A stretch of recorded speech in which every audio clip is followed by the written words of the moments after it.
Ladies and gentlemen, boys, girls, angry faithful of all ages, this is Nerd Sports episode 209.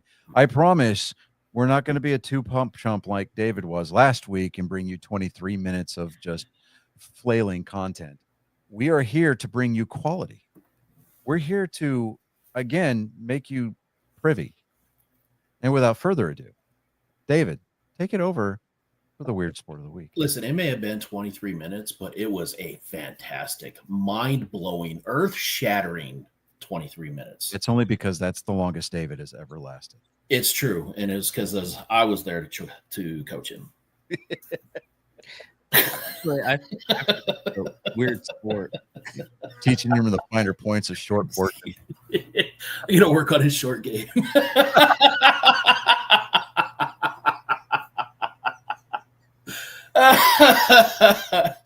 Oh man. Wait. All right, go ahead. Unprepared? Yes, Did one fucking job. Wow. Hold on. Before we even track, if anything, go into the description, and I'm putting this out there because Richard High did something this weekend with the unsub, and it is a need to watch. I put it in the description so you can watch it. Yes, it'll take us away from our gloriousness of us, but it's something that needs to be put out there.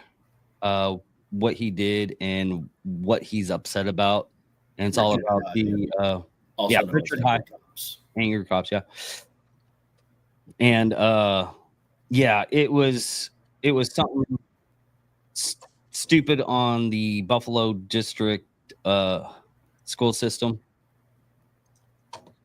and in other words, hey Maria, hi, how's it going today? Yeah, hey Maria. Maria, hey. But all is right with the world now. It's soccer, but basketball at the same time. Kloofball and Dragon Rowboat. Okay, that's kayak tug of war, but tug of war with extra steps. Yeah, I mean, it actually seems kind of fun. Hey, dude. The upper my beard is here. It's just because of the shit quality of my camera. Thank you, Google Chrome. I trimmed today. I went and got a haircut, and they trimmed the old man hair out of my ears. They trimmed back the eyebrows, because nobody tells you this when you sign up for the brochure. Before you subscribe to Life, that eventually one day your eyebrows are going to get tired of laying down and they're just going to stand up, like a couple of. I had like a couple of horny caterpillars on your forehead. You'll start getting like strange strands of hair just in random places. Yeah. They grow really long. Yeah. So before we get started, hold on. I had a hair once just like poke me constantly from my eyebrow. From your eyebrow? Eyebrow, yeah. Yeah, eyebrow. Well, Maria, you should have been here. What was it, like a couple of months ago, guys? And I was clean shaven. Oh yeah, it was weird. It was very uncomfortable for all of us. We just didn't want to say anything. Yeah. But so I had a pretty cool development in the personal side of life. As a lot of you know, I'm currently in school. I'm graduating next week with my associates in applied science. But I've also been taking a voice acting class, not so much to learn how to speak properly, but how to get into the business and everything like that. So as of, what was it, guys, last Thursday? Yes. I became an official acting voice actor, or working voice actor. So I'm currently wrapping up the production of an audiobook for Audible. And that's pretty damn cool. So not only will you get his dulcet tones through this podcast, you could potentially fire up audible.com and there he will be. Yeah. So I'll once the book is published, I will obviously I will release the title. Like it paid off with royalty. 100%. That's always a plus. Plus, it'll give me the opportunity to break into other niches of the business, like animation, things of that nature. Absolutely. What's that Step in the sound? door. It's not the sound. It's Johnny's mic. No, it's not. No, but like there's it sounds like running water. Oh, yeah. No, so I'm waiting for the fucking apology, David. Oh no, your No. mic did crap out for a second though. See? See, okay. Then at that point, I know it's the cable. I got to get a new cable. Okay. I got one for the recording studio. It's nice little like shielded, braided, the whole 9 yards, but it's only a 4-foot cable. I need like an 8-foot cable for this desk because this nice long boom that David sent, and then it's got a route around everywhere. It's all good. Anyway, so we're going to be moving on here, but let me see. Yeah, so if you've been watching the Netflix documentary called The Clubhouse, it's a year with the Red Sox. It's on Netflix. The left fielder for the Boston Red Sox, Jared Duran, made a confession that he had attempted suicide back in 2022. And everybody has been really kind of just backing him up on that and really giving him some props. As a lot of veterans will attest to, a lot of law enforcement, first responders will attest to, that your mental health, just until here recently, the culture's been, if you talk about it, you got to surrender your man card kind of thing. But he has really brought that to the forefront for a lot of people. And leave it to the trash ass fans in the city of Cleveland. This weekend, this weekend, the Sox were in Cleveland playing the Guardians. Jared Duran, during the bottom half of the inning, is over there in left field down by the corner. And a Cleveland fan takes it upon himself to start chirping at Jared Duran with something to the effect of, hey, maybe you should try killing yourself again. This time, go through with it. That, of course, and very rightfully so, sets Jared Duran off. And he damn near has to climb into the stands to beat the shit out of this guy. I mean, Good. First off, Jared Duran is jacked. So, yeah, no. Dude's scary fast. He's like freakish, right? Ballpark security, Red Sox personnel, the umpiring crew, they all got involved. The Cleveland Guardians and Progressive Field staff, they escorted this guy from the field. They kicked him out of the game. They ejected him from the ballpark. And the Cleveland Guardians came out today in a statement and said that they will be moving forward with MLB to take further actions against this guy.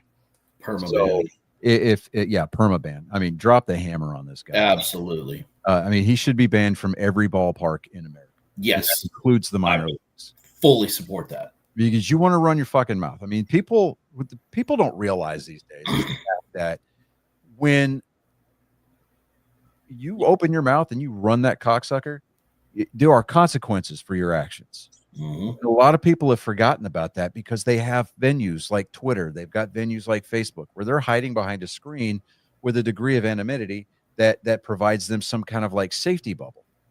You get out in the real world and you try to pull some shit like that, you will get popped in the mouth.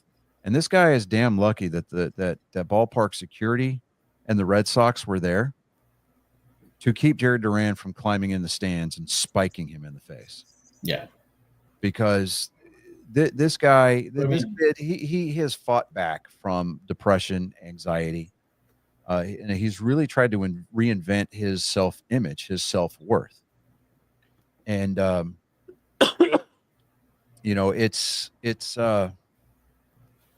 a lot of great quotes from this book that I'm producing right now. One of which is, and I'm just paraphrasing here, but courage is not acting despite fear. Courage is acting with fear. And you're working with it. You recognize that it's there, but you don't let it control you. And it's so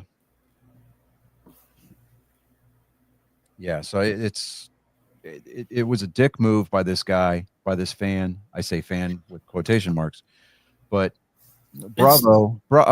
Props to Progressive Field, props to the Cleveland baseball organization for stepping up and really going the extra mile and working with Major League Baseball to really send a message that while healthy chirping is really kind of encouraged, it's always been a part of the game, but there is that line, and there's that line that you just don't cross. There's just too many people that forget that. I mean, they're athletes and they're celebrities or whatever, but they're still human. They still get those human emotions. They're still going through the same things that we go through, sometimes even more so because of brain injuries and things like that they're getting. Yeah. All of that. They need to deal with it just like we do. And yeah, props to them for shining a light on that and actually cracking their whip on them. Because that's just, there needs to be a clear indication that this is not going to be called for.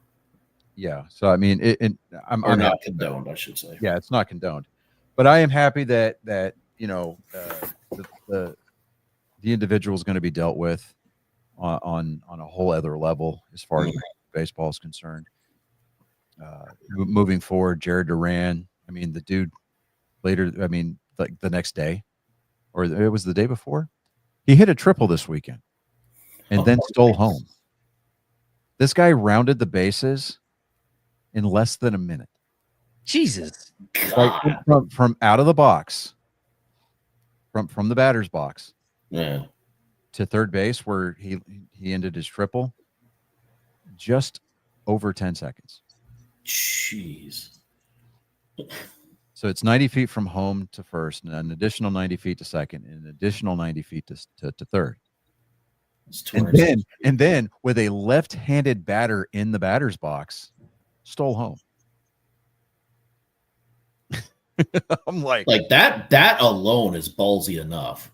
Yeah, and I'm like, ooh, I mean, granted, it was a left-handed pitcher, so he had his back turned, but he got basically a very huge suicide lead. I mean, he was almost 3/4 of the way down the baseline before the pitcher even delivered the ball. Jeez. And nobody picked up on it. None of his first baseman, none of his infielders tipped him off that said, "Hey, third base is not yelling at him."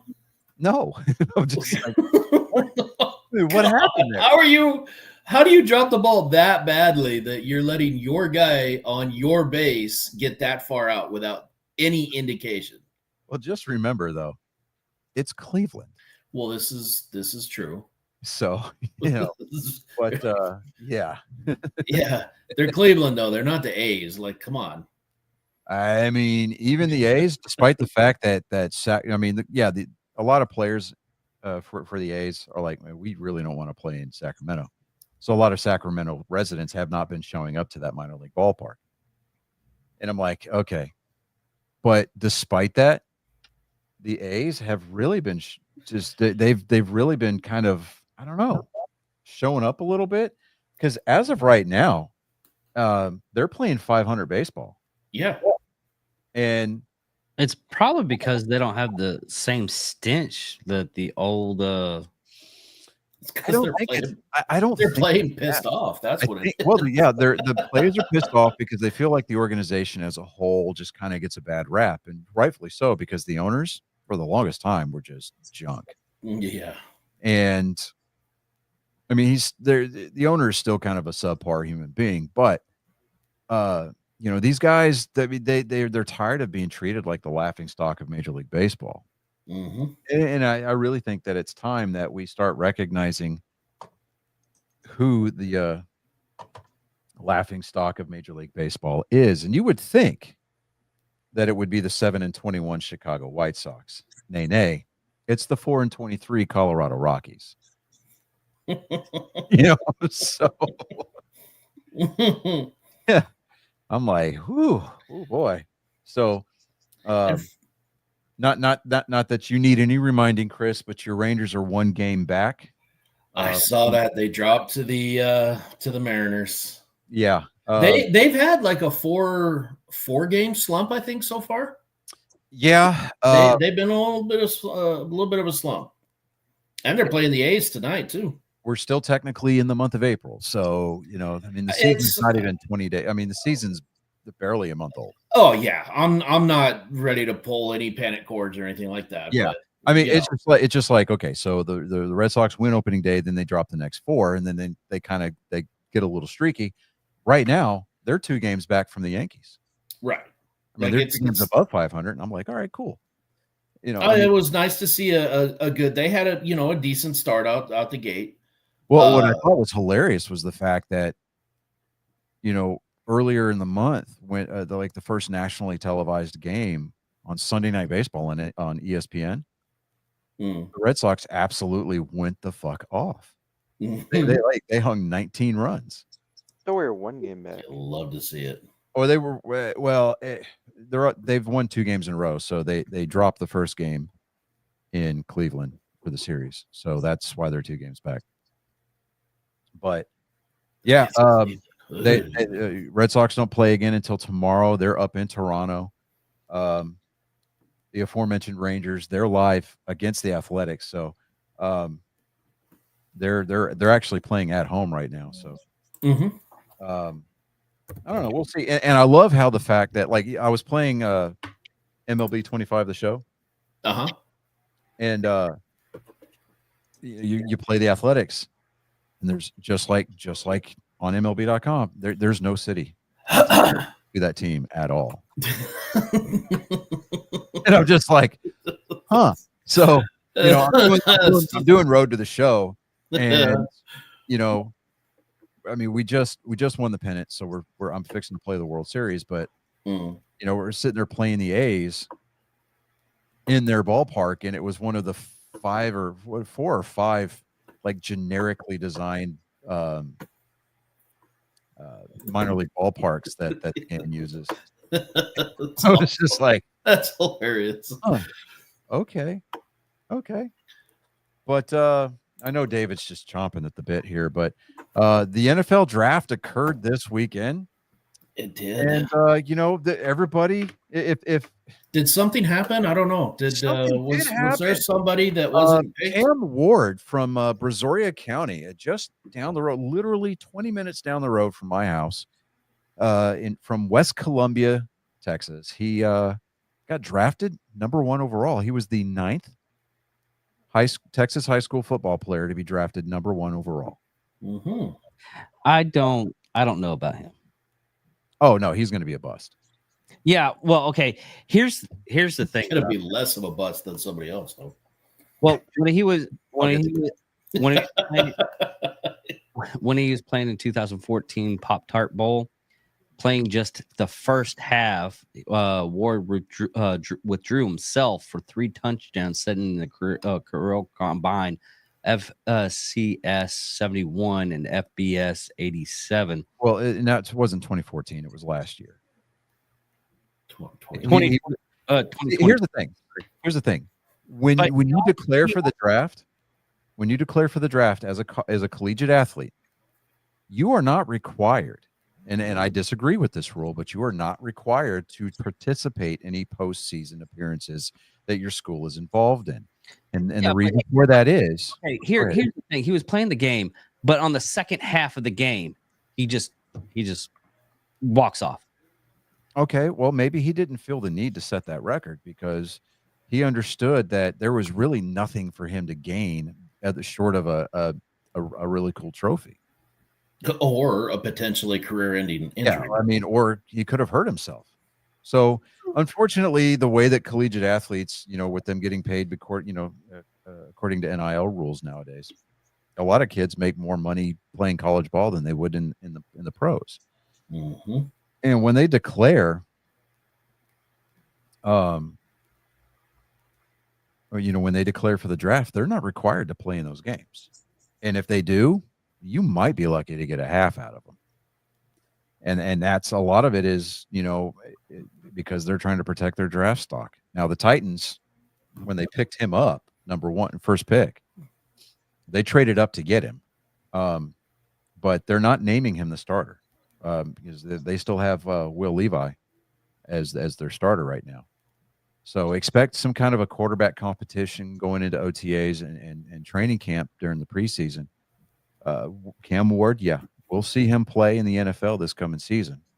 But don't look for him to be a starter unless Will Levi either gets traded or he gets hurt. But everybody's projected first overall pick, Shedeur Sanders, preemptively had his number retired at the University of Colorado.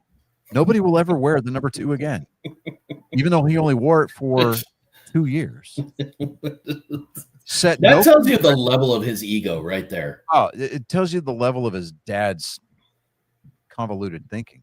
That too. That in effect, he is a number 2. He wanted to make everybody sure that he is a number 2. Well, I mean, I see where you're going with that, David. But here's the thing: when you slide all the way to the 5th round, and even then, he was forced in there in the 5th round because you could tell by the War Room reactions. Yeah, the War Room was none of them. I mean, none of them stood up and cheered. None of them wanted him. Yeah, I mean, even Cleveland Browns fans were like, "What the fuck?" Yeah, so Shedeur, as far as Shedeur Sanders is concerned, I really don't see him lasting.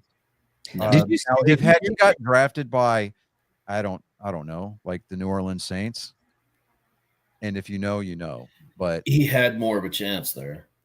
Yeah, even with the prank phone call pretending to be the Saints, that was hilarious. Now, okay, as far as I'll get to that in a second. All right, now, by virtue of the fact that you went to Cleveland, right, you're going to be playing behind Joe Flacco, and for now, at least, Deshaun Watson. If Deshaun Watson decides to come back, and that's the thing. Did you hear Deion's take on that already? That was a tweet from back in 2018. No. He's already said he does not go behind anybody. I'm going to be taking care of that. Yeah, no. Deion needs to stay in his lane. Like, come on, man. There's no fucking way that your what was he, 8-19 son is going to play in front of Joe Flacco. It's not happening. Period. And to be completely and perfectly honest, I mean, there's no way that he's playing in front of Deshaun Watson either. Exactly. It's not happening. I don't care how much you throw around your weight. It's not happening. Because here's the deal. I mean, Deion has stated on record a couple of years ago that ultimately his goal is to coach his kids in the NFL. That's not going to happen either. And I'm thinking, you remember the Ball family from basketball? Mm-hmm. Their dad overhyped them. One kid is still playing in the NBA for the Lakers, I think. But his other 2 boys that he forced out of college early, they're playing European and Chinese league ball. Okay. So I think as far as the rules of legacy, I wouldn't even call it nepotism at this point because Deion Sanders is not employed by an NFL team. But Shedeur, how can I equate this? Shedeur is like he's the coach's kid in a little league baseball team. His dad thinks he's the all-star, so where's he going to put him? Shortstop, right? Mm-hmm. And then every team hits that way, and you realize, A, my kid doesn't know how to put his glove on the ground, or B, he's got a hole in that webbing. It's like, I mean, a blind squirrel finds a nut. But you're not able to make that change. You refuse to switch him out to a different position. I never liked shortstop. That was always such That's why I never put you at shortstop whenever I was coaching you, because you sir, you either pitched or you were an outfielder because you were fast and you could cover a lot of ground and you had a cannon. Man, I miss when I used to be able to play first base. Hey, I See, can't- that's the difference. See, that's you recognizing the tools that your son has and using him where he'd be effective for the team. Well, Instead that of I making the didn't whole want the fat, team- I didn't want the fat ass like semi-professional baseball moms that were, hopping around my dugout on a weekly basis, Fucking trying to travel tell team me how to moms. coach my team. It's like, you know what? If your kid sucks at almost everything humanly possible, be Get lucky. rid I of don't it. fuck- If we had a DH rule, oh, dude, I'd have had rotating DH. Like seriously, there was one kid. 3 people would have been batting the whole time. There was one kid. I swear on all that is holy, his mother raised 10 shades of hell because I wouldn't put her fat dump truck of a son batting leadoff. So I'm like, okay, I think I know what kid you're talking about. yeah, you do, and we're gonna keep the name out of the broadcast. I don't But remember his name. All I remember was he was the reason why I didn't get a home run. no, Because he no, was. man, Let me go ahead. or like in park home run. Yeah, and Where in the because park, he stopped Yeah, at third. yeah, and I'm about to address that game. So, we had more kids than we had positions. So, but the rule is everybody has to play, right? So this kid Right. started the game batting third. I had Colin batting cleanup. This Okay. kid reached base by virtue of the fact that he got walked, right? Okay. Now, when I say that this kid had slow reaction times, you'd punch him in the face and he would react a week later, kind of a thing, right? I know. I could hear the hate mail. I could feel it coming. You're supposed to build those kids up. Look, this was A, years ago. B, I don't fucking care. To The put it rules are rules, bluntly, but it's the rules. It's the corn. I'm not using his name, and if you keep pressing the issue, I will use his name. You put don't it want. bluntly, he was built like a lineman. That's he Yeah, was, he needed to be playing football, but even then, the kid was like a gelatinous meat sack because he was so out of shape. Like trying to get him to run to first. Hmm.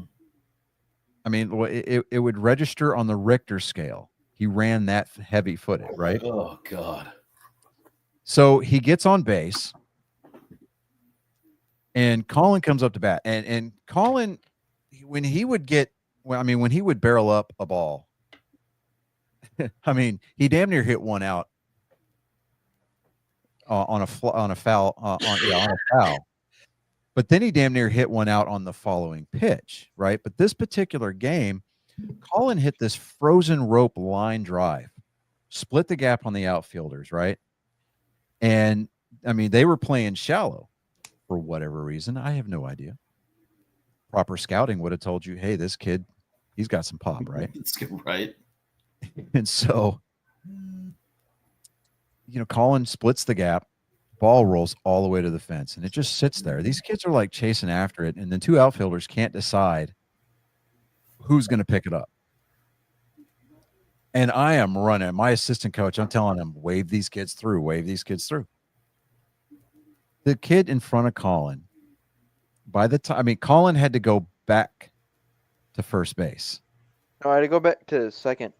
Oh, was it second? He, Okay. he got the third. I was yelling at him. I'm like, Oh, that's Go right. home. I'm like, move. He got thrown out on that play, right? No, he just sat there. And then because of that, the kid after me. Yes. Yeah, that's right. Okay, so he finally motors his little way into third. Colin is just like, he's halfway between second and third. This kid, instead of going through this, going through and going around to score, The way he's being waved. yeah, he stops because he's out of breath. And I'm telling Colin, go back. Jesus Christ. And Dude, I mean, the mother of this kid could physically see that I am ill about it, like violently ill. There are parents on the other team that are laughing at her child. Like, whose kid is that? Good God, right? And she goes full Karen. right? And I think that this word does not get enough play in the English language. But this woman was a straight cunt, right? Hit him with the hard T type thing, right? Yep. And so she starts like, well, if I was coaching the team, blah blah blah. Yeah, I almost turned around and told her, if you don't like the way I coach, either start your own team. Well, start your own team and take your kid and go somewhere else. Mm-hmm. Right. And I tried to make amends with all these parents and try, like, hey, after the fact, I even tried pumping him up during the post game, huddle. Right. Yeah. And yeah, it was, yeah. Like, how do you put your son in that position? Like, I mean, I felt bad like that. I really did, because we tried to work with him, like tried to build his confidence at the plate, tried to build his confidence as a base runner. He absolutely 100% refused to catch a ball. So I always put him in the outfield and I told him just play deep. And I had him playing right field and always had the center fielder, whether it was Colin or one of our other kids, always had him playing, double coverage. So I had him, playing, like I shading him closer to right. But yeah, getting back to Shedeur though, it's like that's the kind of mentality that's the picture that you see being set up right there, is that Dion needs to, I don't want to say cut the apron strings, but it's like, Dion, you need to make sure that the umbilical cord has been completely cut. But that's what it is. Yeah. It wasn't just that.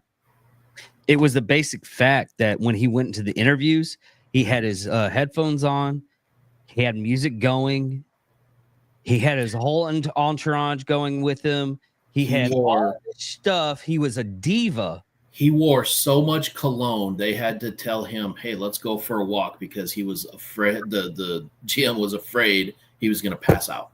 Yes. Yeah. It's all the little things like that. And the fact that he went to the combine and didn't work out. Yeah. And that's what just blows my mind about the Sanders boys, is the fact that, you listen to those team meetings that Dion has with his team in Colorado. Mm-hmm. Like, we are not going to wear hats. We're not going to be listening to music. When you show up, when you go to class, you're wearing a suit and tie. Mm-hmm. Right. The thing you used to say to us about practicing, that it's what you learn inside the chalk lines. It was some about how something keeps you on the field. Oh, yeah. Talent gets you on the field, but hard work and determination keeps you there. Yep. Right. Both Ken Griffey Jr. and Derek Jeter both said that. So, and it's 100%. It's 100% true. I don't see his career going anywhere. Mm-mm. I mean, he'll end up on a practice squad somewhere. And that's the thing, is like he doesn't have the talent to back up the arrogance that he has. He really doesn't. He doesn't. So he does not have a winning college record. He does not have a winning conference record. He does not have a bowl win. Yeah. But everybody's talking about all these records that he broke. And it's like, now NFL.com, but he didn't win. Yeah. NFL.com. Go ahead. The best kind of player, I feel like, is one that is humble with his skills, and he knows that if he's not going to cut it, then he needs to work harder to try to be able to make up for where he lacks and to get to where he should be able to play, instead of where the coaches is like, I'm taking a risk putting this guy in. Yeah, exactly. Yeah. So, NFL.com, Chad Reuter is the draft analyst that wrote this article. He gave a snap grade for all 32 teams from the draft. He gave the Arizona Cardinals an A-. So, because they drafted Walter Nolan from Mississippi in the first round, Will Johnson, which is a quarterback, round 2, edge rusher Jordan Birch, linebacker Cody Simon, cornerback Denzel Burke, outside guard or offensive guard Hayden Connor from Texas in the 6th round, and then their 7th round pick was safety Keaton Crawford from Nevada. They and an A-. I mean, that was a solid draft for them. Atlanta Falcons got a B-. They got edge rusher Jalen Walker from Georgia and James Pierce Jr. from Tennessee, both edge rushers in the 1st round. So they traded to get that second 1st round pick. The Baltimore Ravens got an A. They in the 1st round they picked up Malachi Starks. It's a safety out of Georgia. Let me see here. They had 1, 2, 3, 4, 5, 6 round picks, and they did a lot of trading and a lot of sacrificing to get those picks. The Buffalo Bills got a B+. Their 1st round pick was a cornerback Maxwell Hairston out of Kentucky. You want to talk about an excitable kid? Hairston cornerback. He wasn't exactly locked down, but he's got a very good baseline for a skill set that's going to develop well in the NFL. And then we've got, let me see here. The Carolina Panthers had a B-. They got to have something going for them, right? Round 1, they picked up a wide receiver out of Arizona, Teta Oria. His last name is McMillan, out of Arizona. They picked up edge rusher Nick Scorton, edge rusher from Texas A&M in the 2nd round. So they got a B-. So they got a really solid defensive player in the 2nd round, which the Panthers, boy, I'm telling you, the only place that they can go is up from last year. So yeah. When you're at bedrock, there's really only one direction you can go. The Bears got a B+. They picked up tight end Colston Loveland from Michigan in the 1st round. They picked up one of their 3rd, 2nd round pick, number 62 overall, is a defensive tackle, Shamar Turner from Texas A&M. Solid defensive tackle. Solid. This good football IQ. That's a really huge upgrade. Let me see here. The Bengals got a B-. They picked up Shamar Stewart, edge rusher out of Texas A&M in the 1st round. Here we go. The Cleveland Browns got a B+. 1st round defensive tackle Mason Graham out of Michigan. Not shabby, right? 2 2nd round picks. They picked up a linebacker Carson Schweisinger out of UCLA. Quinshawn Judkins out of Ohio State, running back. And the most notable pick is going to be their practice squad signee, 144th overall pick in the 5th round, quarterback Shedeur Sanders from Colorado. Yes, I called my shot. Also known as Johnny Manziel Jr. I'm calling it right now. You know, Johnny Manziel at least started and won a couple of games. Damn. Damn. Okay. Fair. You know, I'll give you that.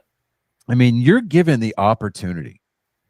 They traded out of the number 2 spot on Thursday night, and they passed on a chance to sign Travis Hunter from Colorado. Which, explain that one to me. Yeah, I have no idea. Travis Hunter went number 2 overall, I think, anyway, but still. Oof. The Cowboys seem to magically get an A- on their draft picks. They picked up guard Tyler Booker out of Alabama. Okay, that's solid because they need somebody to replace Zach Martin because he retired. True. They had a couple of 5th round picks. Jaden Blue out of Texas, Shamar James out of Florida. Jaden Blue's a running back. They're needing somebody at running back just because you can't. The days of Emmitt Smith are gone. We are never going to see another Emmitt Smith. No. Okay. I'm really surprised they didn't try to go draft a quarterback. Honestly. But maybe, and I'm saying just say maybe. Jerry Jones's little stint on Landman and that speech that he gave instilled some kind of knowledge in his head, some kind of, I don't know, otherworldly third person perspective where he just said, you know what? I don't need another Sanders on my team. Fuck that kid. Mm, I know. I'm hilarious. saying maybe. I prefaced the whole thing with a big maybe. Okay, so I mean, we are talking about fiction, so we are talking about fiction. Now, the Denver Broncos picked up a B plus. Their first round pick was cornerback Jahadi Barron. I know I'm saying it wrong, but it just looks fun to say. Jahdae. Jahade.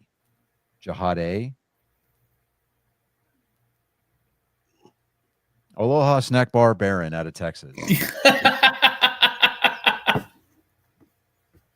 Man, we're gonna get some hate for that one. That's gonna ruffle a few feathers. It is. Woo! Okay.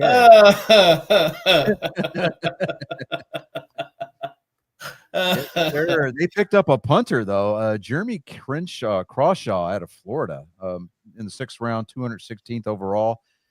Jeremy Crawshaw is going to see more playing time his rookie year than Shedeur Sanders. Sorry, mark my word. A punter got picked before. Now, he got picked after, but still, I'm like, damn. Was he picked? He was picked. Oh, Connor. Yeah, you're right. Still, the Lions got a B. Their first round pick went to defensive tackle Tyleik Williams out of Ohio State. Okay. I don't really see anybody that pops out. They got an offensive guard, Miles Frazier out of LSU. They picked up 2 guards, 2nd round, 5th round. They picked up a new safety, Dan Jackson out of Georgia. We'll see what happens there. The Packers got an A-. Their first round pick went wide receiver Matthew Golden from Texas. Okay. All right. I'm okay with that. The Houston Texans got an A-. They traded out of the first round to get some extra compensatory picks. 2 2nd round picks, 2 3rd round picks, 2 6th and 2 7th round picks. They picked up wide receiver Jaden Higgins from Iowa State. Solid wide receiver. He was part of that. I mean, it's coming from a really good offensive Buckeye squad. So, and we need somebody who's got some speed that's able to provide a deep threat for our quarterback to make some good plays, to extend the defenses out and stretch them a little bit. Picked up an offensive tackle a couple of picks later, Ariante Isuri out of Minnesota, and that's to replace Tanae, which we traded him for, I think, 1 player and a lot of draft picks to come with it. So let me see here. Anybody that kind of jumps out here? They did pick up another quarterback, Graham Mertz out of Florida.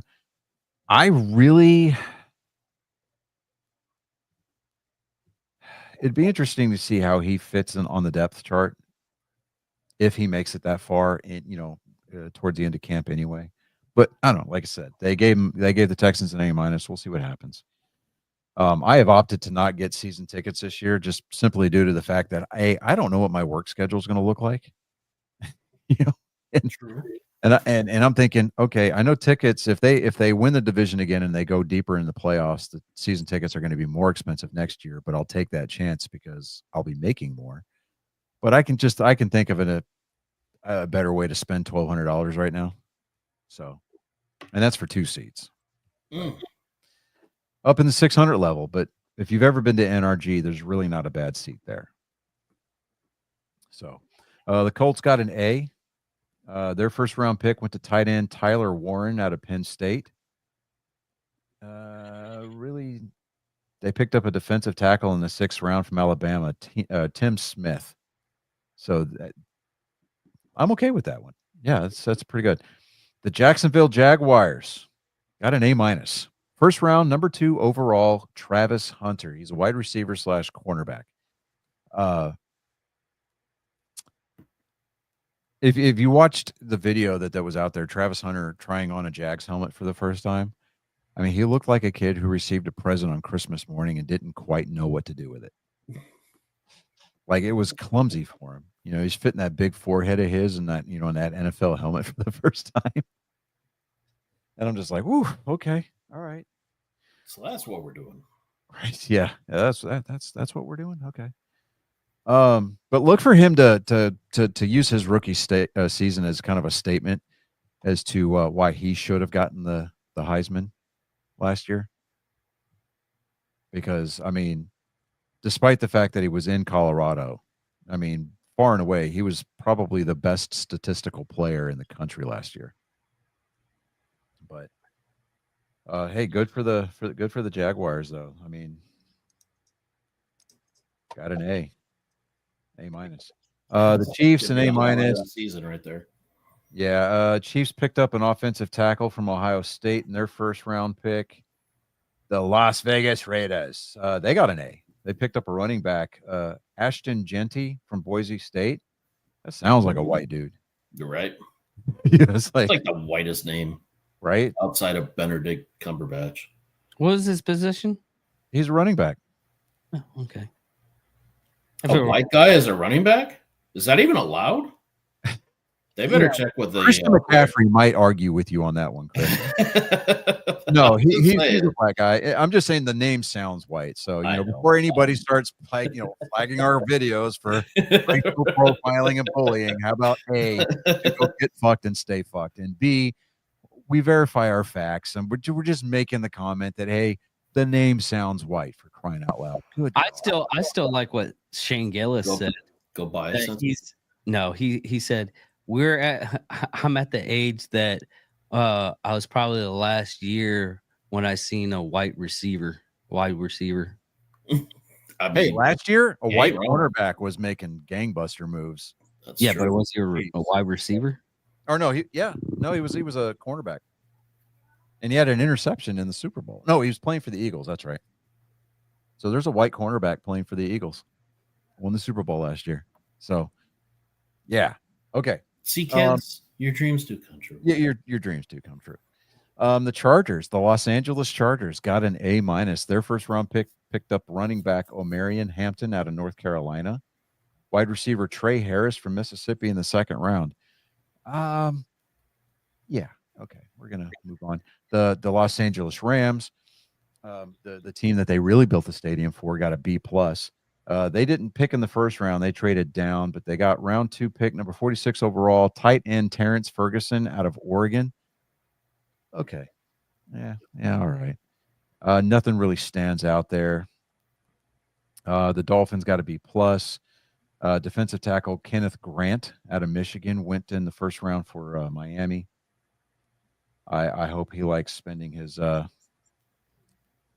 career being irrelevant, being the highest paid non-playoff appearance having draft pick in NFL history. It's I would say Shedeur Sanders would hold that distinction, but he's never going to start, and he was picked in the 5th round anyway, so it's whatever. Minnesota Vikings got a B. Their first round pick, offensive guard Donovan Jackson out of Ohio State. The New England Patriots. I like what the Patriots did in the first round. They picked up offensive tackle Will Campbell out of LSU, and he said he will die to protect his quarterback. Nice. That dude, you want to talk about humble? You want to talk about class? And just overall just expressing the high degree of gratefulness to even be drafted? Go watch video on Will Campbell. That dude was impressive on draft day. So we will see. I'm hoping that it's not one of those situations where he interviews well and then he's vastly underqualified for the job. Yeah, it says what he needs to at the time. Yeah, but I mean, at the very least, you understand that this kid's got at least a semi-decent head on his shoulders. So we'll see how that translates in Mike Vrabel's new system. So we'll see. Let me see what else here. The New Orleans Saints, who did not draft, I say again, did not draft Shedeur Sanders. That was an epic prank that we will discuss later. Their first round pick, offensive tackle Kelvin Banks Jr. out of Texas. They got another Texas kid, defensive lineman Vernon Broughton, in the 3rd round. The New York Giants got an A. Their first round pick picked an edge rusher, Abdul Carter from Penn State. They also their other first round pick, quarterback Jackson Dart out of Mississippi. And so the general manager's kid, I think he leaked the pick on Instagram. Oh no! Or the team released the pick to the NFL. Fine, it all worked out. But it's like they took a quarterback in the first round not named Sanders. When that same Sanders kid wore New York Giants cleats during a collegiate game. Man, that's got to be a bad look, right? I mean, that's the kind of thing that gets you slid all the way down to the 5th round and picked 144th overall. Right. In case you haven't figured it out, I'm going to run that joke into the ground tonight. So Every time. I'm going to beat it like a dead horse. It's well deserved. The New York Jets, they had a decent B+, so they gave their fans reason to lengthen the rope that they're going to hang themselves with by the halfway point this year. First round pick, offensive tackle Armand Membo out of Missouri. They picked up a tight end, Mason Taylor out of LSU. That is a solid offensive pickup. Why the Jets did not draft a quarterback, I don't know. Because Aaron Rodgers isn't going to be there. What? I know. Now, if all is fair in love and war, Aaron Rodgers needs to complete the prophecy and go sign a 1-year deal with the Vikings and then retire. But he's not. I forget where it was that he signed. David, can you look that up for me real quick? Where did Aaron Rodgers sign?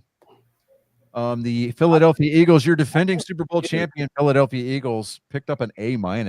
Their first round pick picked up linebacker Jihad Campbell. Oh, yeah, out of Alabama. La, la, la, la, la, la, la. Yeah, that's right. Bring on the hate. I dare you. Round 2, they picked up safety Andrew Mukuba out of Texas. It was the Pittsburgh Steelers. Pittsburgh Steelers. That's right. And he's going to be vying for a starting job. He's going to be fighting that starting job. No, he's not, because Russell Danger Wilson went to the New York Giants. That's right. I forgot about that. Thank you.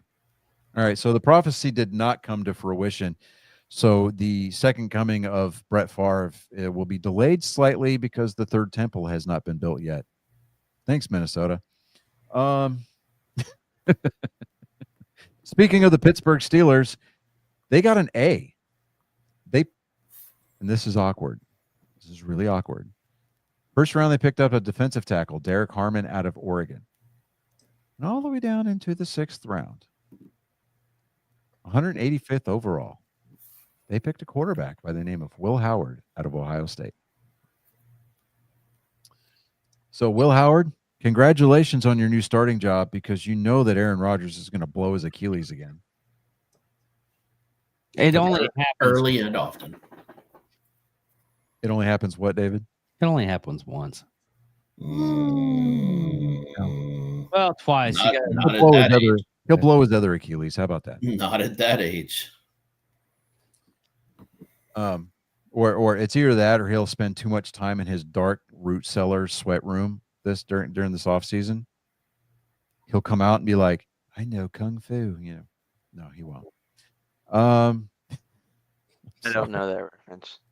The Matrix, dude. Come on. Oh. Okay, well, I'm sorry. Matrix is an overrated movie series. You watch your mouth. Do you want to get disowned? Okay, that's a good way for us to get just. Okay, hon, I want you. No, I want you to put this perspective. Number one, the first movie is the best one. Bureaucrats are going to arrest you. I agree. The newest movie was horrible. Agree. Was it was so bad.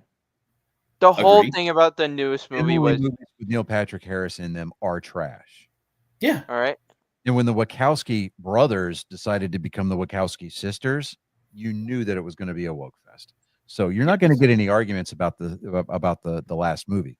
But that first movie, the second movie, I know. No, I know. I said the first movie is the best one. That's peak Matrix. The second one is okay. It's mid. good at best. The third one, It's good at best. it's like one- he ran out of budget halfway through, and you Okay. can tell, especially during that first fight with Neo and all of the Smiths, when he was using the concrete or the signpost. Yeah. I actually I'm like- like that. That was really bad. Now the fight scene at the end of the movie, that was cool. Yeah. But anyway, I'm just saying that the first movie carries the entire series.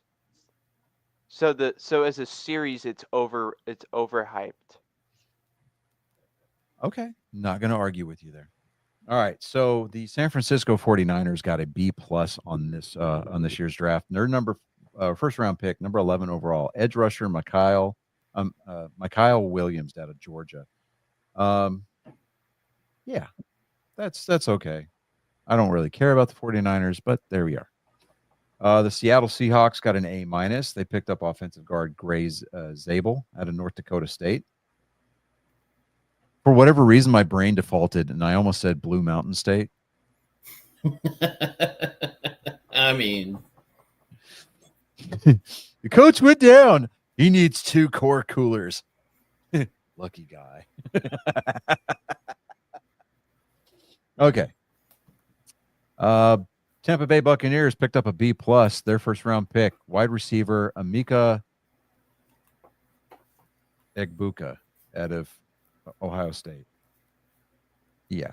I'm surprised they got a B on that one. Okay, so the Tennessee Titans with a A grade, they picked up number 1 overall Cam Ward. Their number 2 pick, edge rusher from UCLA. I am not trying to pronounce that kid's name. I am sorry. Good luck to the radio announcers next year. They picked up tight end Gunnar Helm out of Texas in the 4th round. That's pretty solid. Yeah, okay. The Redskins, the Washington type, 1 each, picked up a B grade. First round pick, offensive tackle Josh Connerly Jr. out of Oregon. They picked up cornerback Trey Amos out of Mississippi in the 2nd round. Those 2 picks alone warrants the B grades. I mean, that's pretty solid. But yeah, that not a whole lot. I don't want to get into the ins and the outs and the who's and the whys. I just want to be able to ride that Shedeur Sanders joke into the ground before the end of the show. never happened. Well, Never we really don't. Here's the thing: we really don't know what the player's going to do when they get to the NFL. They could I be- will say this. I saw an interesting take, and I'm sorry to interrupt you, David. I'm sorry. No. It's totally fine. But let me finish. Yeah, okay. It's interesting that you'll have a player go in, and he was probably the most crappiest in college to the point where they were really not really thinking about picking him up. And then he turns out to be like a gem. Or you get a player that he had promising and he's out in the first season. Well, here's the deal. Shedeur Sanders is not going to be the second coming of Tom Brady. Oh no, he's not. That is not happening That's not what I was getting at. right now. I was Now, getting into the pack that with all these yeah, players Like- predictions and everything. Oh, you got a B-, you got a A, you got a C. You don't know until he's actually on the field. well, I get it. The sun shines on a dog's ass too. I understand. Now, with that being said, I did see an interesting take. You know, everybody is all like, "Oh, the NFL did him dirty," blah blah blah. No, Shedeur Sanders did himself dirty. Oh yeah. Because people look at him and they're like, "Oh, this dude's going to be a cancer in the locker room." You can have all the talent in the world, but if you suck as a human being because you were raised improperly, and yeah, I'm calling Dion out, and if he wants to come on our show to debate that, hey, by all means, give us the numbers and come. I don't really care. But there's a reason why you were drafted 5th round. Nobody wants to bring. I mean, you're lucky that the Cleveland Browns are taking a chance on you. If Shedeur Sanders is really going to show up and show out, he needs to humble himself before the feet of the Lord. And I mean, not one of these like public professions of faith where he's out there thanking God on Twitter. He needs to go out there and sincerely bathe himself in the river, Jordan. Introspection by himself on the mountaintop. Tell your dad, hey, take the Range Rover, take all this shit back, sell all your bling, show up That like fucking you. chain. You saw that chain he was wearing on draft day? Show up like you were a scholarship kid. Pure, plain and simple. Okay. Show up like your dad was not your head coach all the way through your informative years. And earnestly learn the playbook, work out like a demon possessed between now and OTAs. Show up in the best shape of your life and ball out. Make it hard for the Cleveland Browns to go, you know what? Joe Flacco is a proven starter and a veteran. We might have ourselves a bit of a good problem here, because all of these quarterbacks that were drafted in front of Shedeur Sanders that everybody thinks somehow is the heir apparent to, the face of the NFL. He's got a unique opportunity to be the answer, to show all of these doubters and all these naysayers that they made the wrong decision. Mm-hmm. I think Cam Ward's going to flame out. He's going to start, but he's going to get hurt because Tennessee's offensive line does not know how to block. No, they can't protect anything. Okay. I mean, it's not like they don't know how to get to the end zone, but their defense did more scoring last year. And I know the fact checkers are going to be like, no, that's wrong. Like, shut up. Just get over yourself for a second. Okay. I'm trying to make a point. That's hyperbole. Yes. I mean, for those of you who don't know, I'm like, oh God, he's going to mansplain it. No, it's just called explaining when a man does it. Thank you for mansplaining. That's mansplainception. Hey, I'm gonna go ahead and jet out. Hey, I'm gonna go ahead and jet out real quick. I'm gonna have to get up early in the morning. Thank you everybody for watching us. That's watching us right now. Keep it safe out there, guys. You too, brother. All right, love you guys. Later. Me too.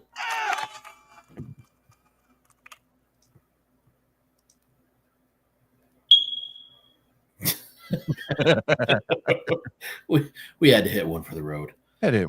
Okay. All right. So watch our viewer count go up. It's going to be awesome. Right. We love David. Okay. For those of you, because I know that we've got a lot of new subscribers and not a lot of new viewers and listeners. So it's like, okay, David is our dearest friend. Okay. We will die for that kid. Yes. But we reserve the right to solely be his main source of grief and heartache. Yes. He is the little brother, and only we are allowed to bully him. If you touch him, you will die. Right. I mean, we alone are going to be the reason why we attend his funeral, knowing that something could have been done to prevent it. Mm-hmm. But I digress. Colin, are you ready for your segment?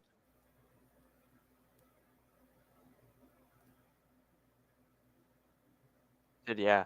Good talk. I might not pick it up. Rising from the smoke and haze of desolation comes a Spartan. He is bent on wronging that which has been set right.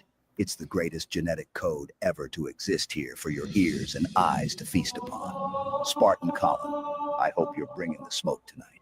Someone get me a joke.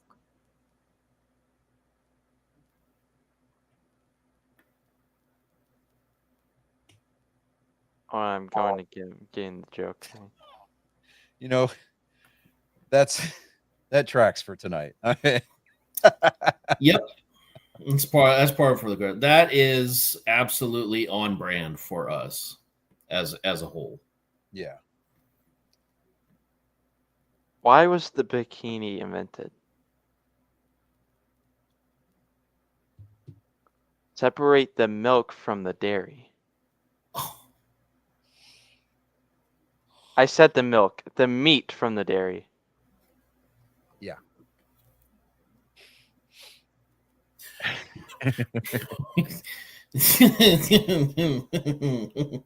Yes. Yeah. Uh-huh. English is hard.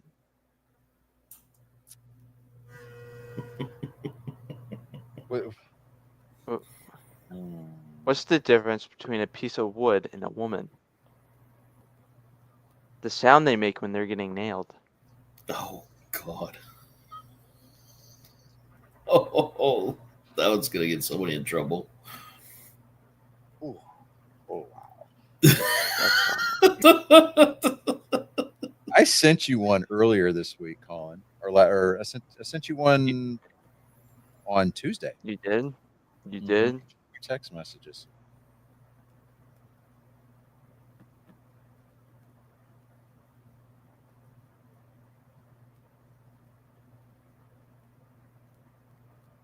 Wait for it.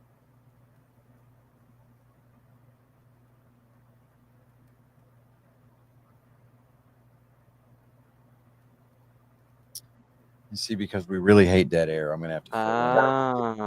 Okay. How do you want to tell that one? Okay. What's the definition of confusion? 20 blind lesbians at a fish market. Oh man. Oh no. Becky? I thought you told your ex not to come around. We have a restraining order against you. Hmm. Oh no. Something smells familiar. Familiar. Linda, is that you? Slipping fix out that. through the fog of war, this Spartan continues the fight. Your souls have become collateral damage in the battle against the flood of moral supremacy. Leave your expectations at the door on your way out and marvel before the pillar of tactical prowess. Ladies and gentlemen, angry faithful of all ages, this has been Joke Time with Colin.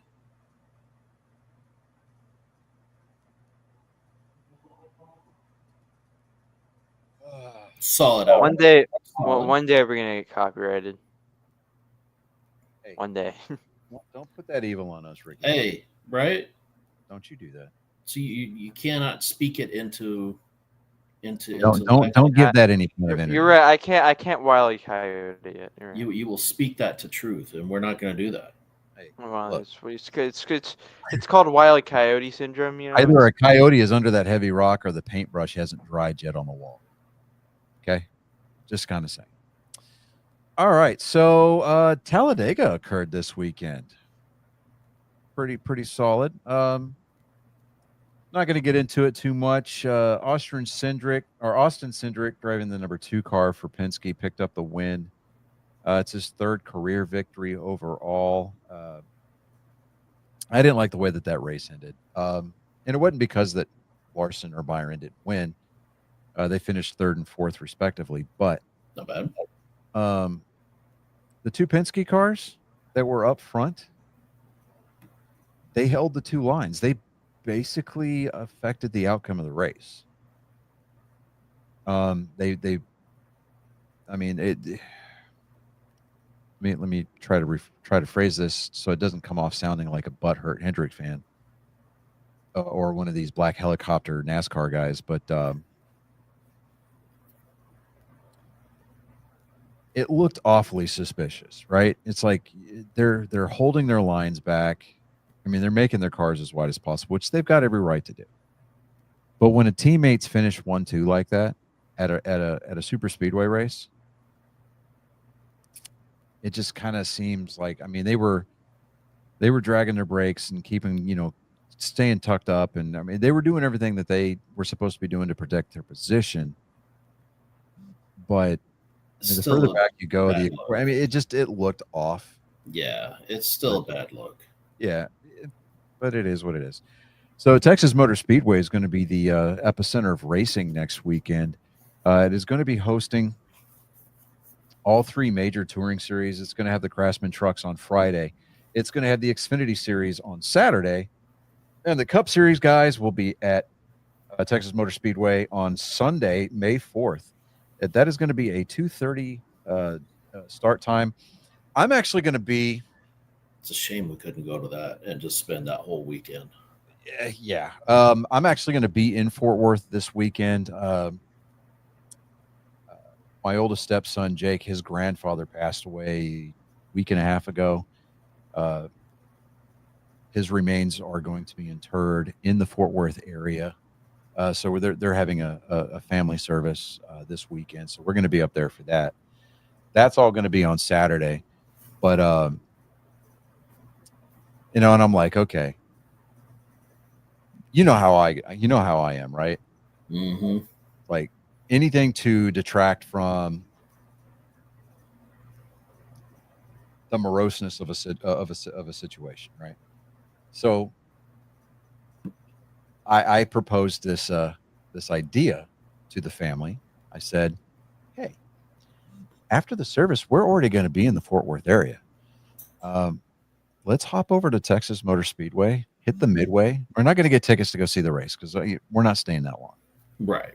We still have to drive home. It's fucking 4 hours from Dallas to the house, right? Right. But I legitimately want to run over to Texas Motor Speedway just to go to the Midway and buy a Kyle Larson hat. That's all I want to do. I could absolutely see you doing that.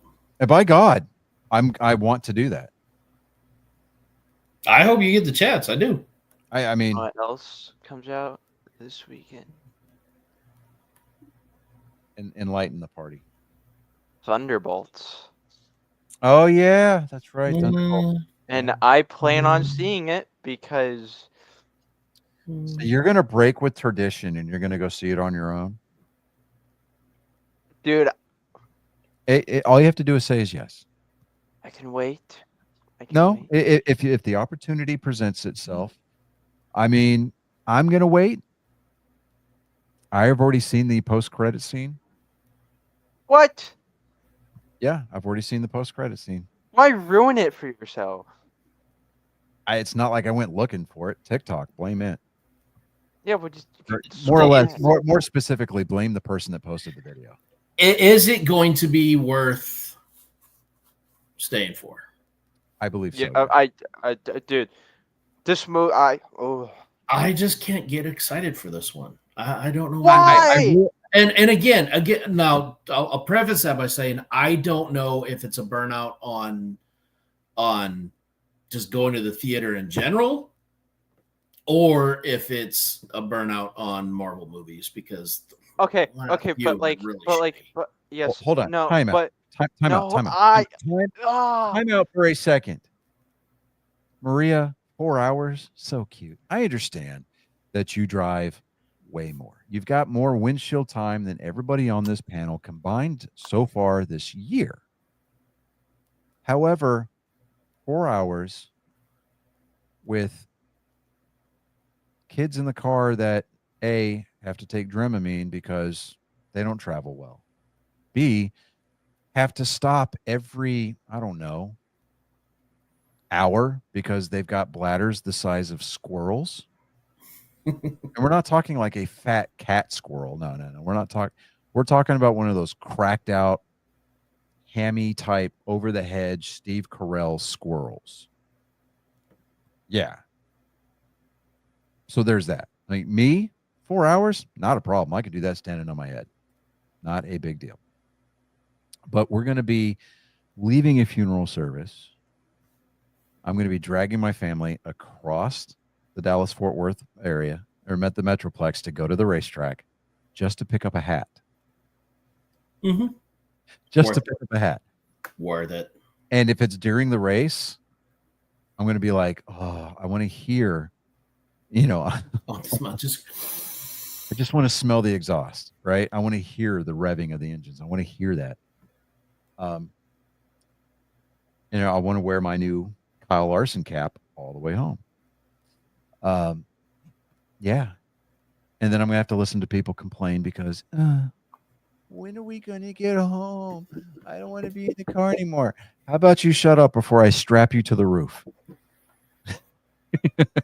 So the 4 hours, yes. That's why I even thought it worth mentioning was because of the circumstances that are going to be involved. The task conditions and standards were laid out. So You, ma'am, do not have the authoritative monopoly on bitching about windshield time.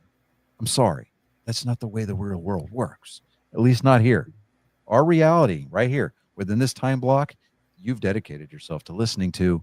So there go. You have to you have to submit to our rules of reality. Now, with that being said, Colin, continue with your thought.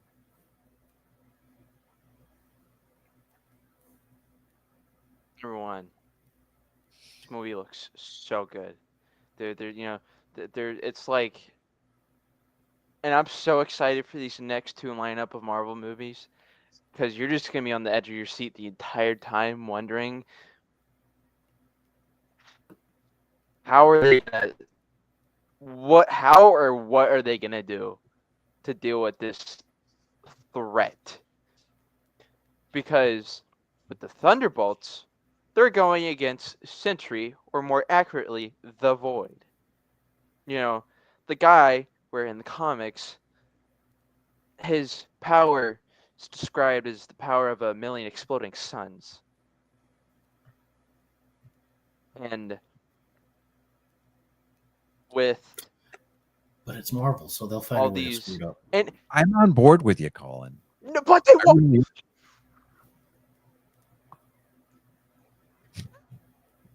I hope These I'm next wrong. I'm movies telling you. might be I hope I'm wrong. Dude, I full heart, like, I know I shouldn't have my expectations this high, but I fully expect these next two Marvel movies to be some of the greatest Marvel movies they have ever produced. Like, Hmm.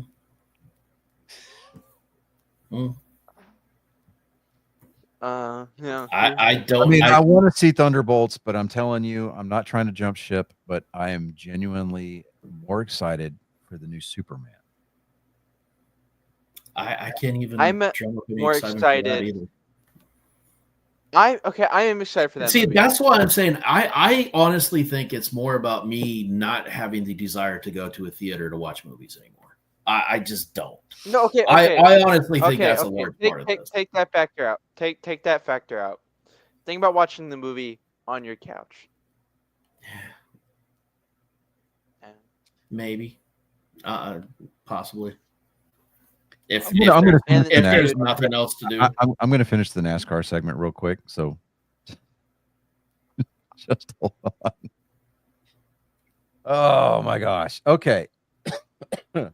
Yes. Sunday, May 4th at 2:30 p.m. is the start time for the oh, daggone. Come on. Seriously. Stupid webpage. It's like it picks the middle of the segment to the Worth 400 presented by Liqua Moly. Texas Motor Speedway, which is in Fort Worth, Texas. 267 laps, 400.5 miles in length. It will be on FS1, the PRN Performance Racing Network, or Sirius XM Channel 90 in your car or on your Sirius XM app. Also, too, with the Sirius XM app, you can listen to driver channels. I believe also on Max, through the Max app, you can listen to in-car audio for specific drivers as well. So I haven't deep dived into all that. Yeah, yes, I do. I hauled a 33-foot trailer, 22-mile-an-hour car. But you know what? You're not forklift certified, so blah. boom, shakalaka. Like, we're just giving you crap. Anyways, yeah, we're good with that. It's going to be a 1.5-mile track. So I look for the Hendrick boys to be up front. I look for Denny Hamlin to be pretty competitive for a majority of the day before something inexplicably goes wrong with his car and he finds a way to blame it on NASCAR or Toyota. Look for Mr. Irrelevant Bubba Wallace to bitch and complain and find something to scream about as he's wrecking somebody who's in the lead. What? That's only happened like 7 times. Right. But the weather looks to be pretty remarkable for next weekend. So look for sunshine, mostly sunny skies. So that means that the track surface, at least for the first part of the race, is going to be pretty hot. It's going to be pretty slick. Once those shadows over in turn one start getting cast across the racing surface, look for turns 1 and 2 to really pick up speed because the grip is going to go up considerably there with the cooler track temperatures. It's going to be your pretty stereotypical Texas race. I mean, when we went, we saw William Byron win. Just kind of putting that out there. Would have seen Kyle Larson win, but Bubba Wallace took the air off the back end of his car and spun him around. Anyhow, so I downloaded. Microsoft pulled a sneaky one. They shadow dropped Elder Scrolls 4 Oblivion for Game Pass. It's a remaster. And the remaster has all of the same glitches and Easter eggs as the original. So I downloaded that, and in between You know what? MLB You want to know what the problem is with What, and Colin? it sucks because so I bought the game on Steam. I've played some of it. Yeah, I don't. It hurts because all these newer gamers won't get the same like they don't, because there's all these people that are like, this is how you get the most busted weapon at level 1. Back when the original came out, you had to learn how to do that. Like it wasn't it wasn't just one quick search away. Hey, how do I get the most busted? No, you had to learn how to exploit the game. The irony that it is coming from somebody who just recently turned 16. That's hilarious. Dude, I did play the original game. Hold on, Colin. I'm not trashing you. Yeah, that's not a knock against you at all. It makes me smile because I'm like, there's hope. You know how long we've been saying that? I mean, because I played it on the 360, right? And I played it through like 2 or 3 times with the same character, right? But I had like by the end of the first playthrough, I had all of my stats were maxed out because I did every side quest.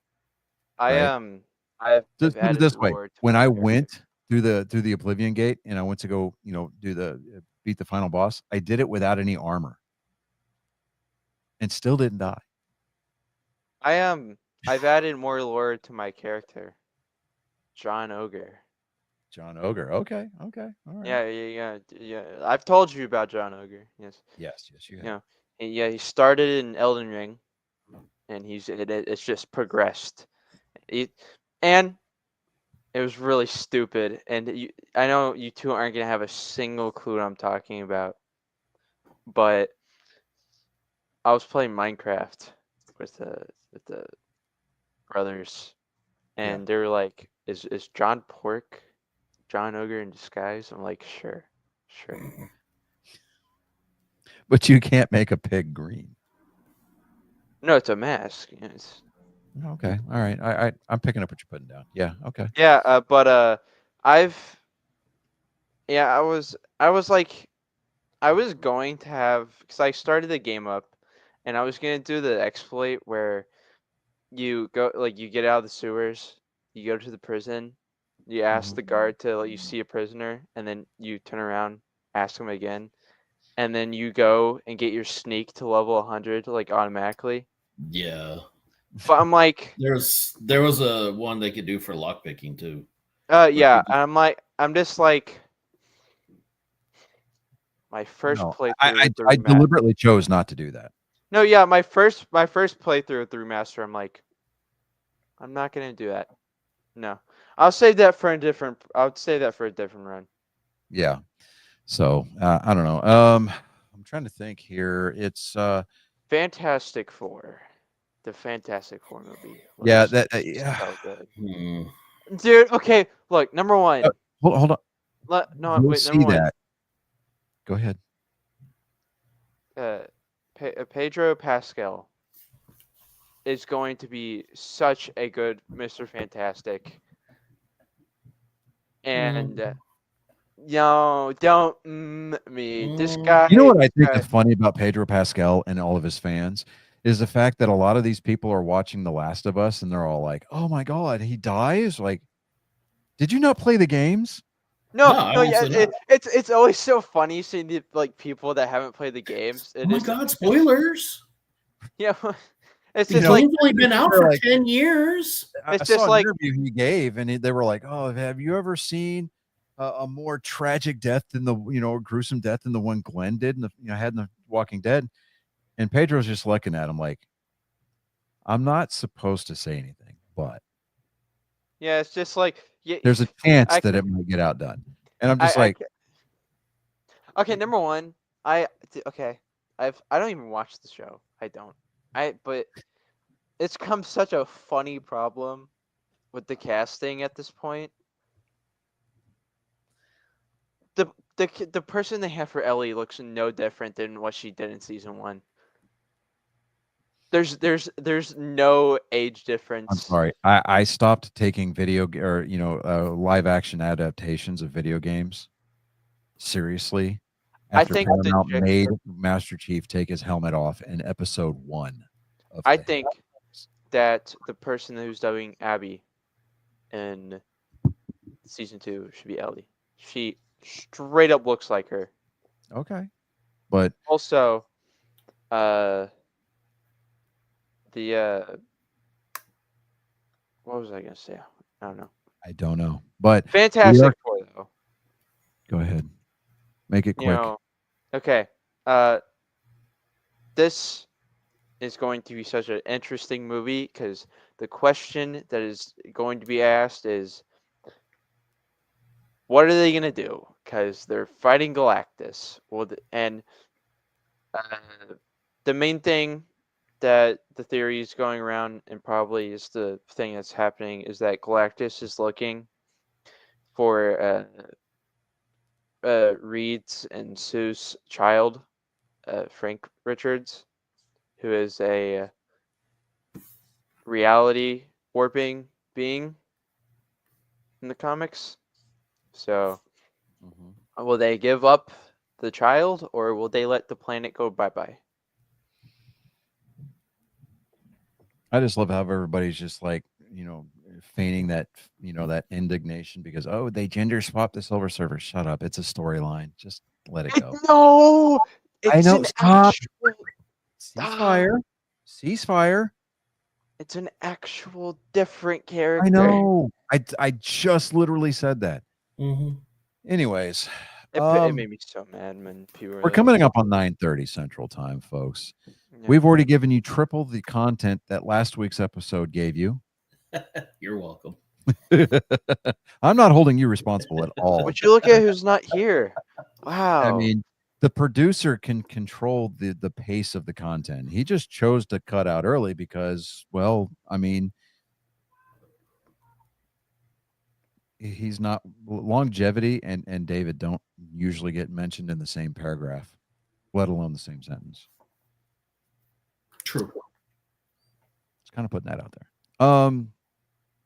We love you, David. We really do.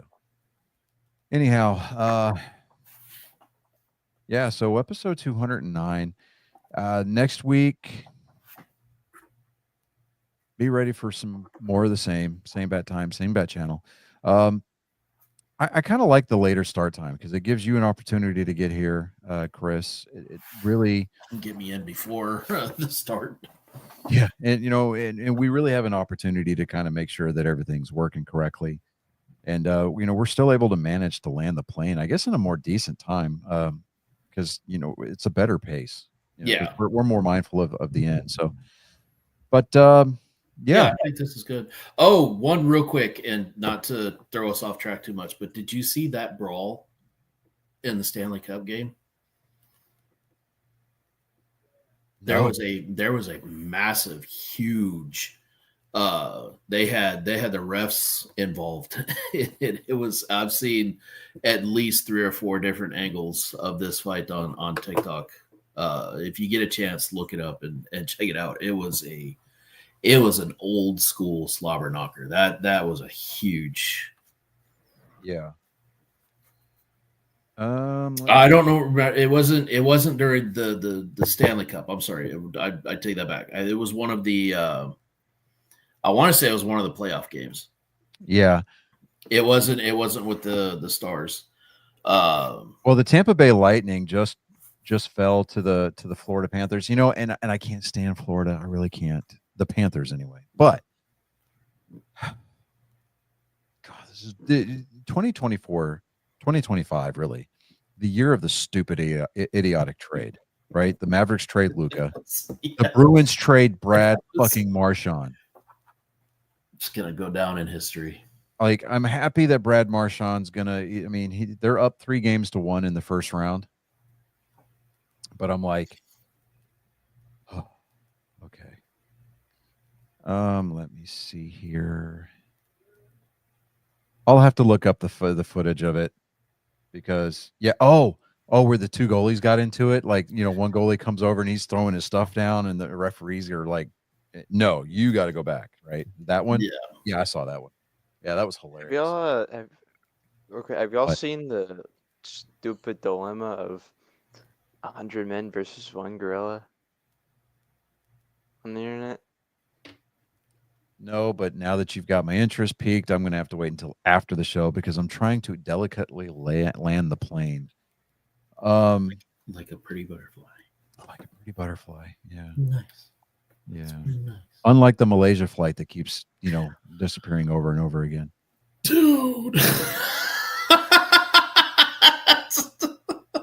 Ow. Like a trainee pilot in DC. Like a Mexican medevac flight trying to get back home. Oh God! Have it. Lower. That was wrong. That's so Lord, bad. I apologize. That was so fast. I am so sorry. That was so bad. Oh God. Woo. Yep.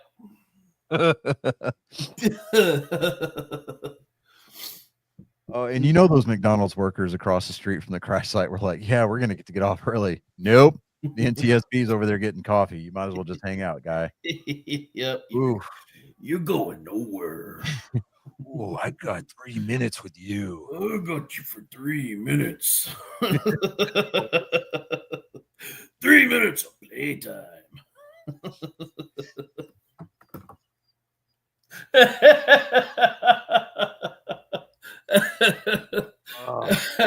Hey kid, what do they call you? The human spider? No, That sucks. the amazing Spider-Man. Trust me, You kid. got my name wrong.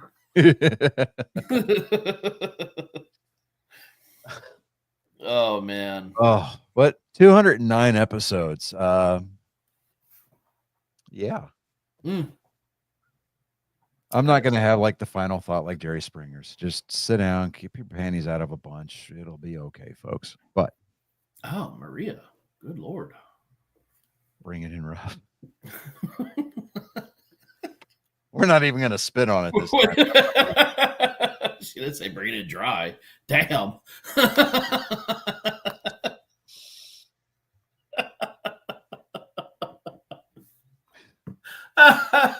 Oh. We're gonna bring it in dry, and we're gonna bake that yeast to a nice golden sourdough. It's gonna be Howard, awesome. look at the time. he's like, damn it. We still haven't ended this? What's going on?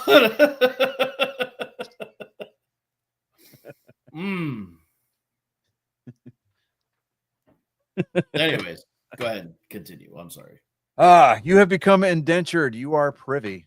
Ladies and gentlemen, you've been held against your will for the last hour and a half, and we appreciate you flying on Angry Me Airlines.